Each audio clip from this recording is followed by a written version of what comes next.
Hi అండి, నమస్తే. ఈరోజు లంచ్ అండి. ఇక్కడ చూడండి, ఇది టమాటో పండు మిర్చి వేసి పచ్చడి చేశానండి. ఇవి పండు మిర్చిలు బయట కొని తెచ్చినవి కాదు, ఇంట్లో పచ్చిమిర్చిలో మనకి ఎర్రగా అయిపోతాయి కదా, అవి ఎందుకు వేస్ట్ చేయాలని చేశానన్నమాట. వేసి పచ్చడి అయితే చాలా బాగుందండి. అందులోకి నెయ్యి నేను ఒక్కదాన్నే తింటానండి, అందుకే కొద్దిగా పెట్టాను.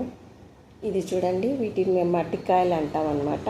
మీరేమంటారో నాకు తెలియదు. పచ్చిమిర్చి, గరం మసాలా, ఒక టమాటో వేస్ట్ చేశానండి. చాలా బాగుంది. రైస్ అండి. ఇది మజ్జిగ చారు అండి.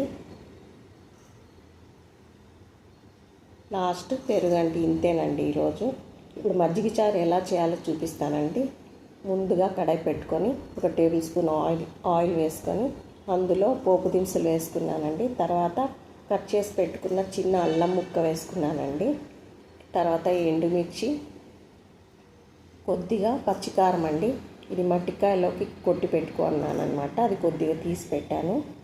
తర్వాత పసుపు కూడా వేసి వేయించేసుకున్నానండి.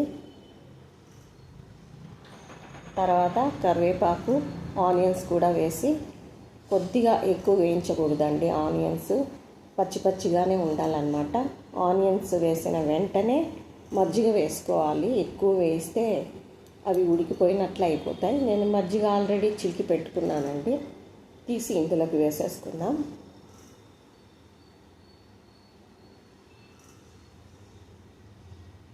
చూడండి, చిక్కగా చిలుక్కున్నాను అనమాట. మొత్తం కలిపేసుకోవాలి.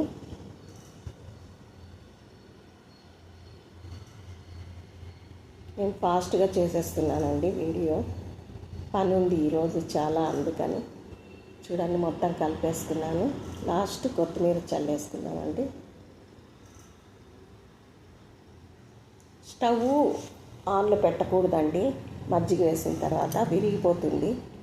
చూడండి, బౌల్లోకి వేసేసుకున్నాను. నచ్చిందా అండి? నచ్చితే లైక్ చేయండి.